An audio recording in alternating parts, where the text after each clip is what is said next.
¿Qué tal? ¿Cómo están? Una nueva emisión de Conclusión TV. En esta oportunidad estamos con Salvador Vera, abogado de diferentes casos ligados a la implicancia de la policía en las muertes. Y bueno, con él vamos a charlar y a profundizar una serie de casos que vienen en muchas oportunidades trabados, un apostolado para seguir adelante. Salvador, ¿cómo te va? Ale, un gusto estar acá y poder conversar de este tema tan importante y que nos preocupa tanto a nosotros, a los rosarinos y santafesinos. Sin duda, algo que atraviesa todo el país.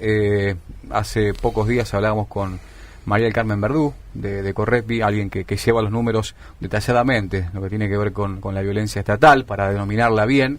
Y con vos hemos hablado en infinidad de oportunidades, porque representás a las familias que están peleando o pugnando por justicia cuando el que está enfrente es la policía, en una institución que suele estar sobreprotegida. ¿Cómo viene eso con una bajada parte de línea a nivel nacional, con el presidente Macri recibiendo a Chocobar, que también me imagino que conspira en todo esto? Sí, seguramente. Bueno, nosotros específicamente nos dedicamos a trabajar y a querellar en causas de violencia institucional policial exclusivamente. Trabajamos en alrededor de 8 o 9 causas emblemáticas en la ciudad de Rosario que tienen que ver con esto. Y el panorama es muy complejo, se ha agravado en este último tiempo, y en relación a lo que podemos ver qué significa, o el significado que tiene, digamos, la recepción de Macri al policía acusado de ejecutar a un presunto ladrón.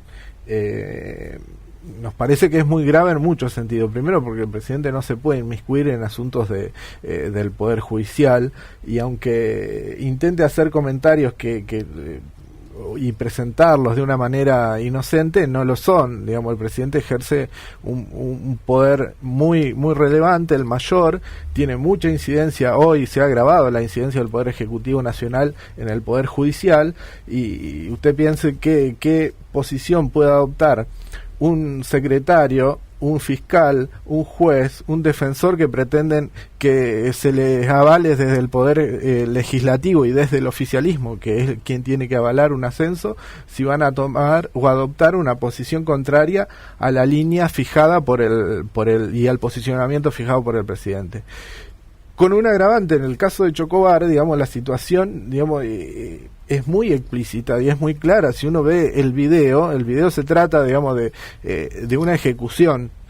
No es una situación de una legítima defensa en la que la gente se sintió en riesgo su vida, y que al momento de efectuar el disparo letal su vida corría riesgo. No, en ese momento la persona estaba primero estaba en retirada, claro, estaba de espaldas, y se había caído, estaba reducida, tenía posibilidad de generar una aprehensión en el momento sin efectuar violencia alguna, y contrario a eso decide efectuar un disparo mortal de arma de fuego. Eso no es ni siquiera un exceso en la legítima defensa, es una ejecución, y que el presidente diga que este efectivo actuó bien nos parece que es gravísimo. Si esto sucediera en la provincia de Santa Fe, nuestras organizaciones estarían todas escandalizadas. Nosotros hemos tenido muchos inconvenientes de este tipo en la provincia de Santa Fe, en causas relevantes, digamos. O sea, nosotros lo hemos padecido en la causa Casco, tener interferencias, digamos, del Poder Ejecutivo, o sea, del Ministerio de Seguridad y del Ministerio de Justicia, en una pretendida de visitas diplomáticas al juez de la causa y a los distintos fiscales que intervinieron en la causa Casco, sumado al jefe de los fiscales de Procubín, en un caso tremendo, ¿no? Tremendo, emblemático, que ha implicado, digamos, no solo una privación ilegítima de la libertad, una desaparición forzada, tortura y ejecución y muerte dentro misma de la seccional. De un pibe que lo único que hizo fue estar sentado en una plaza de venir de visita, ¿no? Porque de Florencio Varela, si no me equivoco, y que a lo mejor lo que llamó la atención... Esa fue claro, la versión policial. En realidad el pibe estaba esperando el tren en la estación. Claro. El GPS del móvil policial da cuenta de que la detención de Rosario Norte, en la estación Rosario Norte. Y era un chico que no tenía antecedentes, jamás había ingresado a una seccional policial. La vez que le tocó ingresar salió sin vida, o sí, con vida, o no sabemos. No, sin vida. Sin vida sin directamente. vida porque ya su cuerpo ingresó al agua Claro, sin vida. claro. Así que, y en esa causa, estas visitas que se pretenden, digamos, en la que el Ministerio de Seguridad o de Justicia se pone a disposición, pero en realidad cuando uno le requiere la información son reticentes, generan, digamos, hay otros elementos que a nosotros nos han dicho verbalmente o nos han manifestado verbalmente los fiscales que no los podemos reproducir porque no los podemos probar, pero sí, claro, digamos, ha habido interferencias en causas de ese tipo. Creer en la independencia de poderes es una utopía, digamos, ¿no? No más en este tipo de casos donde el Estado también a través de su fuerza armada, que es la policía, está vinculado. Yo creo que siempre y en todos los gobiernos hay incidencia del poder ejecutivo en el poder judicial. En este periodo, digamos, de gobierno macristano, lo que a nosotros nos parece es que es un gobierno que tiene mayores rasgos autoritarios. Esto lo podemos ver, digamos, en hechos muy elocuentes, como es el despliegue operacional de tropas para controlar, entre comillas, una movilización o una manifestación. Sí, o militarizar el sur por 10 o 20 hermanos mapuche que están también cortando algo, ¿no? Sí, en función quizá de resguardar intereses transnacionales y coloniales que no tienen que ver con los intereses locales y mucho menos con la defensa de los derechos humanos. Es un gobierno que está mucho más alejado de la defensa de los derechos humanos y siempre a los organismos que actuamos en la defensa de los derechos humanos nos cuesta el impulso de las causas que tienen que ver con la temática en la justicia. En este gobierno esto se ve mucho más agravado, o sea, es mucho más difícil poder avanzar, los archivos en las causas se producen con mucha más facilidad y con mucha más impunidad, y esto genera un estado muy preocupante porque el mensaje a las autoridades policiales es que está bien que ejecuten a una persona por la espalda, desarmada. Y tenemos un ejemplo paradigmático. Nosotros acá, digamos, nosotros representamos a familias de víctimas en 2 o 3 casos de ejecución, pero hay uno en podemos repasarlas, ¿no? A lo que representás, a eso voy. Sí, los 2 casos de desaparición forzada, digamos, el caso de Franco Casco y el de Gerardo Escobar. Después representamos a los familiares de Maxi Zamudio, de Johnny Ojeda, de Alejandro Ponce, Carlos Godoy, Elina Rivero y Brandon Cardoso. Brandon Cardoso es el único de las víctimas que representamos que está vivo. El resto, digamos, representamos a los familiares de chicos que han sido muertos a manos de policiales, en general de la policía de la provincia de Santa Fe. El caso de Zamudio es paradigmático, te decía, en este sentido, porque la propia reconstrucción integral de la Policía Científica de Santa Fe determinó, a él lo ejecutó un agente de prefectura en su barrio, pero determinó que la dinámica del hecho es que la gente sentado en su móvil le efectúa un disparo en la axila de frente, y luego de eso Maxi se da vuelta y emprende la retirada estando desarmado, y se cae adelante, y el agente de prefectura se baja de su automóvil, camina, patea a la víctima y luego le efectúa un disparo en la cabeza, de atrás, estando en el suelo. Y esto fue determinado en virtud de evidencia objetiva. No solo hay muchas declaraciones de testigos presenciales que dan cuenta de esta situación, pero esto fue determinado en virtud de la evidencia balística, fundamentalmente, las posiciones donde estaba el automóvil, donde quedó la víctima y donde se encontraron las vainas percutidas del arma reglamentaria de la agente de prefectura.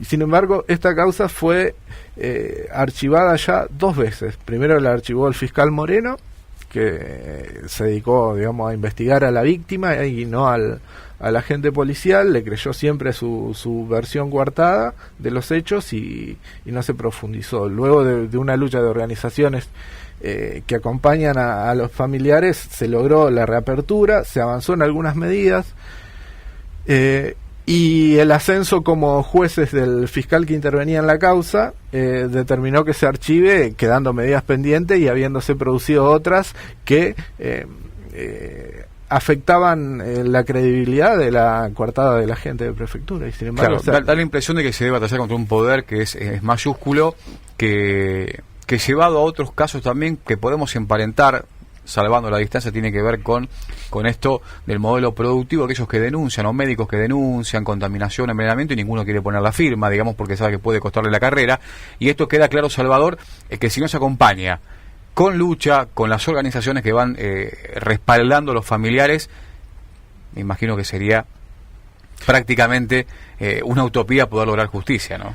O estar cerca, por lo menos. Sí, digamos, en términos legales, lo que nosotros siempre decimos y solicitamos y demandamos es que la justicia tenga una perspectiva de derecho humano y que tenga una perspectiva de víctima. Sin organización y sin apoyo y sin comunicación pública de esto, de estas situaciones y de estas causas, no lograríamos ni siquiera que los fiscales reciban a los familiares. Directamente. Entonces, verdaderamente es una tarea muy muy difícil, y sobre todo en estas situaciones en las que los fiscales siempre creen en las versiones policiales. Por ejemplo, el policía acusado, digamos, e imputado por el fiscal en primer momento de asesinar a Jonathan Ojeda, un policía que los medios de comunicación lo han denominado el policía al que todos le creen, porque ha sido denunciado por privación ilegítima de la libertad de jóvenes, por tortura a jóvenes, y esto ha motivado la presentación de habeas corpus por parte de la defensa pública, a los fines de que cesen esta actitud. Ha sido denunciado por su violencia de género y por efectuarle disparo de arma de fuego en la pierna a su ex mujer. Un lujo, ¿no? El fiscal que intervino en la causa perdió evidencia balística, porque en el hecho el agente plantó un arma y le efectuó detonaciones con su propia arma de fuego, no con el arma que plantó, a su automóvil. El fiscal perdió la evidencia, que eran las municiones, la bala que quedó alojada en el neumático, en el paragolpe del auto, no la cauteló, y esto genera un gran obstáculo para avanzar en la acusación contra este agente policial. Pero aún en esa situación, el fiscal, en vez de proteger a la familia, le dio protección al agente policial, y ni siquiera pidió, lo hemos reiterado un montón de veces a la solicitud, pero ni siquiera pidió los antecedentes del agente de policía a los fines de evaluar la situación de libertad o no del sujeto a quien o la realidad imputó. Psicológica también, claro, sin duda. Pero aparte lo imputó, de un hecho gravísimo. Y en esas situaciones, bueno, ahora en esa causa nosotros estamos solicitando que se remita a la unidad de violencia institucional, y que estamos denunciando al fiscal por esta situación de no haber cautelado la evidencia y haberse perdido, y que se lo investigue en virtud de la posible comisión de las sanciones específicas, que es una falta grave. En este camino hay que perseguir justicia denunciando a quien cometió el atropello, el asesinato, pero también en muchas oportunidades, Salvador, se termina denunciando al fiscal, justamente por esto que mencionás. Volviendo a Gerardo Escobar, que es un tema que por ahí en los medios ha tenido una tendencia a apagarse o a desaparecer, que también fue una cuestión verdaderamente paradójica y muy similar a la de Franco Casco, ¿no? Sí, lo que está pasando con la causa de Gerardo Escobar es lo que en su momento pasó con la de Franco Casco, en la que estamos tratando de impulsar, con más dificultades en el caso de la causa de Gerardo Escobar, tratando de impulsar algunas medidas, y es por eso que por ahí no aparecen en los medios, pero en este momento en la causa de Escobar se están produciendo pericias importantes para la causa, que a todos los teléfonos celulares secuestrados de los agentes policiales, y al mismo teléfono de Escobar. Para esto hemos solicitado y se ha autorizado, y ya se ha enviado todo el material a peritar, y se ha autorizado la intervención del perito Garbaz, que es el que tomó estado público en relación a la situación de la desaparición de Lara San Juan. Claro. Perdón, de la desaparición de Maldonado. De Maldonado. Así que, por un lado, se está trabajando en un periciado integral de todos los equipos, al fin de relevar información relevante que tiene que ver básicamente con la ubicación primero con la ubicación de los agentes policiales en el bar, la tienda, que se logró acreditar finalmente, digamos, la presencia del móvil policial, que fue tan negado y que incluso en los GPS, los registros GPS que se entregaron a la causa judicial por parte de la provincia, no se aportó información respecto de 2 móviles de la seccional tercera que es la seccional involucrada en todo esto. Claro, y hay testigos que refieren la presencia del móvil policial apostado en el bar. Y también con la ubicación de algunos de los patobicas y de los agentes policiales en la escena no en la escena primaria del hecho, sino en la escena donde produce el levantamiento del cuerpo y la aparición del cuerpo, porque ahí tenemos ubicado a un agente, en principio a un agente de seguridad privado, con la posibilidad de participación en esa situación de uno de los 2 agentes policiales que originariamente estuvieron imputados. Y por otro lado se está trabajando en la pericia anatomopatológica en relación al cráneo de Escobar, porque si ustedes recuerdan, el cráneo tenía una gran hemorragia y un gran hematoma en la zona frontal del cerebro, que posiblemente tenía que ver con la zona, con la rotura de la nariz hacia arriba, y que esto produjo toda una gran hemorragia ahí, y un análisis también de la zona genital que estaba visiblemente inflamada. Se está trabajando fundamentalmente en estas 2 cuestiones para volver a analizar la situación con un nuevo fiscal y poder evaluar la posibilidad de avance. Sí, son casos que verdaderamente uno lo escucha y no deja de generar pavor, digamos, más allá de la cercanía que uno ha tenido con los familiares y con el representado, en este caso Salvador Vera, la impunidad, ¿no? Porque si se puede sacar un pibe que está esperando el tren para volverse a Buenos Aires, a Florencio Varela, de donde era oriundo Franco Casco, o Gerardo Escobar, que salía de un boliche y después aparecen flotando en el río, ¿no? Como si fuera algo tan común y corriente que nos recuerda lo peor de la historia, digo, y cuesta avanzar y cada vez hay más palos en la rueda, ¿no? Y en la causa de Casco fue paradigmático, porque ahí se perdió mucha evidencia, independientemente de que al día de hoy esperamos la confirmación de cámara de 30 procesamientos y 10 de ellos con una figura en calidad de autor, una figura muy, muy gravosa que implica condena perpetua. Se perdió mucha evidencia producto de la inacción del fiscal y de los fiscales que intervinieron en el primer momento, como es la evidencia de las cámaras de videovigilancia públicas y privadas de toda la zona y de toda la jurisdicción, porque no se reconocía la situación de la detención y no se reconocía la situación de la privación ilegal de la libertad. Entonces se tramitaba con una búsqueda de paradero y no se cauteló esa evidencia, que se perdió y que hubiera quizá aportado información valiosísima respecto de el lugar real, o confirmar el lugar real, el momento, quiénes efectuaron el levantamiento de Casco. Ninguno de los 2 casos, ni Escobar ni Casco, pasaron por el libro de, digamos, llamado de visitas de la comisaría.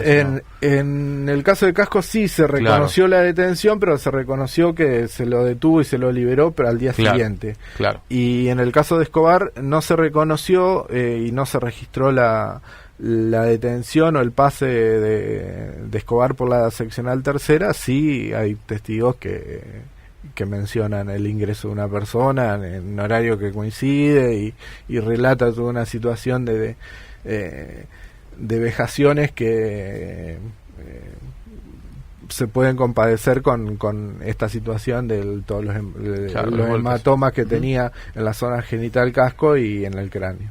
Escobar. Escobar, de todos estos, también tenés un caso, Salvador, porque tenés una colección de casos que la verdad siempre la admiración que tengo por él es como, y por el grupo de trabajo, ¿no? De llevar adelante casos que son muy espinosos. Este chico que estaba con su tía, ¿era? Tomando... Juan Cruz Ferreira. Estaba tomando mate en la vereda de la casa junto con su tía y fue embestido por un minibús policial que...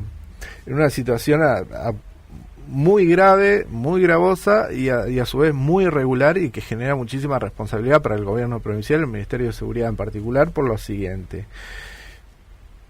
Porque era un minibús, un colectivo de transporte de personas, con lo cual la primera gran irregularidad es que no no está habilitado a realizar persecuciones. Claro.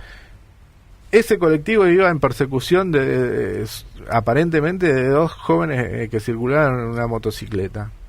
A 98 kilómetros por hora da el registro de GPS de la unidad al momento del impacto. El conductor de ese minibús no poseía carnet de conducir para esa unidad. O sea, poseía el común. Para esa unidad que es de transporte de pasajeros y que tiene una capacidad de transporte de 17 personas, es grande, requiere un carnet de conducir tipo C. Tenía el común, no tenía. Y además no tenía la autorización que efectúa el Ministerio de Seguridad. Emite una autorización y una asignación del chofer y autorización como chofer de la unidad. Eso no estaba. En ese marco tan irregular producen un choque, desestabilizan, digamos, la unidad, pierden el control de la unidad, se suben a la vereda y arriba de la vereda, en la puerta de la casa, arrolla literalmente a la tía de Juan Cruz, quitándole la vida, y a Juan Cruz le amputa por arriba de la rodilla de su pierna izquierda. Se la amputa literalmente, causándole un daño terrible para toda la vida, irreversible. Chico joven, un pibe. 14 años. En esa causa, lamentablemente, no logramos, digamos, una asistencia adecuada por parte del Estado. Le han brindado, sí, asistencia, digamos, de recuperación en el instituto, en el ILAR. Hay una asistencia mínima económica para la mamá. Esta situación ha cambiado la vida totalmente de la familia. La mamá se ha visto impedida de poder volver a trabajar en función de la pérdida de autonomía de Juan Cruz. Vive en un 7º piso de un Fonavi, al cual se le corta la luz muy seguido y por gran cantidad de horas, por lo tanto muy seguido queda o varado arriba, encerrado en su departamento, o queda varado en la planta baja sin poder subir. Ha estado en esta situación por más de 18 horas. Y estamos solicitando la asistencia del gobierno provincial en cuanto a el otorgamiento de una vivienda de carácter social en función de la discapacidad que la propia provincia le ha generado a Juan Cruz. Y esto no se ha concretado. Una promesa de entregarla en el mes de abril, pero no se ha concretado todavía. Y mucho menos el Estado ha avanzado en realizar una propuesta de reparación económica para la familia y para Juan Cruz en particular, por una situación gravísima, una responsabilidad a simple vista acreditada, y toda la normativa de derechos humanos ordena que el Estado indemnice y repare económicamente de la manera más rápida y efectiva. Es lo que estamos pidiendo, es lo que está necesitando Juan Cruz y su familia, y sin embargo estamos trabados, no se avanza en esta situación. Si bien reconocemos que la gestión del Frente Socialista en este punto ha avanzado en tratar de generar acuerdos económicos ante los reclamos administrativos por daños y perjuicios y evitando la vía judicial. Pero en esta situación, sin embargo, no se termina de avanzar, no sabemos por qué. Hay una negativa, una situación muy grave. El agente policial está implicado, pero bueno, desde la querella hemos solicitado que se cite al jefe de la Unidad Regional 2 a los fines de explicaciones de por qué ese chofer estaba conduciendo, no estaba habilitado, no estaba preparado para eso, no estaba autorizado para eso, por qué estaba al comando de ese colectivo. Y nos parece que ahí hay otra serie de responsabilidades que tienen que ver con incumplimiento de los deberes del funcionario público, y es lo que le hemos pedido a la fiscal que interviene en el caso, que avance a investigar esa línea, más allá de las responsabilidades penales del conductor, que están claras y que en ese sentido la causa ya ha avanzado prácticamente en su totalidad. Ya se realizó la pericia accidentológica por parte del equipo de Córdoba, pero necesitamos avanzar en cuanto a las responsabilidades, digamos, provinciales, oficiales del Ministerio de Seguridad. Sí. Tratar de devolverle mínimamente calidad de vida al chico, ¿no? Y después avanzar de otra parte. Claro. y es lo que el sentido común ordenaría, más allá del marco legal, y es muy difícil aún en esta situación. Para cerrar, la línea del gobierno nacional es clara. Todos las semanitas o los meses nos vamos desayunando con algo diferente. Primero el enemigo interno era el pueblo mapuche, se fue modificando, va avanzando, y ahora se ha instalado también esta cuestión de la xenofobia, ¿no?, que tiene que ver con la salud universal no aplicable, o por lo menos la tiran sobre la mesa para debate, y vuelve a generar un debate en la opinión pública incesante que también colabora con todo esto, ¿no? Imagino. Y hay debate, pero que tienen que ver, insisto, con la línea de un gobierno, digamos, que es autoritario y que es colonial. Digamos, no solo la línea de la xenofobia, que tiene que ver con diversas expresiones de odio a ciertas comunidades, digamos, originarias de nuestro país, o de pobladores migrantes. Intentan reflotar el debate de los estudiantes extranjeros de la universidad, y todo tienen el mismo objetivo. En un caso es la entrega de territorio nacional, en otro caso es la privatización de la universidad pública, y es la limitación en todo sentido de todas las políticas públicas, sociales, y que tienen el objetivo de garantizar derechos. Disciplinando a toda voz que se alce, ¿no?, en todo esto. Sí, muy fuerte, y en ese sentido también a nivel local tenemos expresiones muy muy serias en ese sentido, porque en nuestros casos y en las causas que implican esta violencia policial, y que implican a su vez responsabilidades del gobierno provincial, muchas veces hemos tenido respuestas que tienen que ver con persecuciones, con amenazas y hasta con denuncias, digamos. O sea, en nuestro caso hemos sido perseguidos y amenazados, y hemos sido intimados mediante carta documento a los fines de solicitándonos, en el caso del Instituto Médico Legal, que no los acusemos penalmente, cuando nuestra querella había solicitado la citación a declaración indagatoria de algunos de los integrantes. Hemos conocido la semana pasada la situación de Sebastián, que se lo ha denunciado al Tribunal de Ética por solicitar que se le habilite la presencia para la reautopsia, el cual era abogado querellante. Y nosotros, en otra de las causas, en la causa de Alejandro Ponce, que acaba de archivar el ex fiscal Pinto, una causa en la que los testigos del hecho relataron que fue víctima de apedreamiento por parte de los agentes policiales a los fines de evitar de que saliera del agua, y su causa de muerte está indeterminada, porque no está determinada que murió ahogado. Hay un estudio de Plankton que da negativo, o sea, estaría indicando que murió por otra causa y no por ahogo. Tomando ribetes similares a Casco y Escobar, ¿no? Y voy al punto. Hay fotos de la cabeza o del cráneo de Ponce, con un gran golpe, ensangrentado completamente, después de haber sido rescatado luego de 2 días de inmersión en el agua.